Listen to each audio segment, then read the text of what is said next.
lidi na vysvědčený. Já jdu jako hodný. Já jdu zlý. Mistr výmluv. Tak, sami jedničky máš. Děkuju. Stop.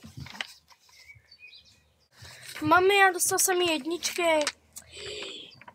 Ty si ale šikoká, abyš rád. Fakt jo. Tak to máš samé pětky. Samé jedničky, ale jedna pětka. Tak to je po mně. Ty hajzle! Maj zakázit na počítač!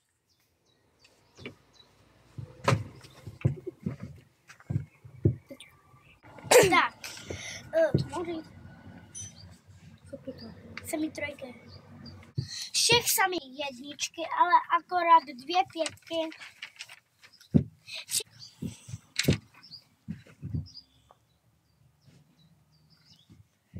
Mají zákaz. Ale mami, ta paní učitelka je na mě zasedla. To mělo mít někdo jiný. Tak nemáš se učit do pětky a do šesti. Máš si učit do šesti. Aha. Čau, dědo. Ano. Ale chápeš, že ta paní učitelka je na mě zasedla? Já jsem ti řekla, o tom máš žít, že já ti samý jedničky. A nech se koukneš tu druhou známku, tak se nadechni.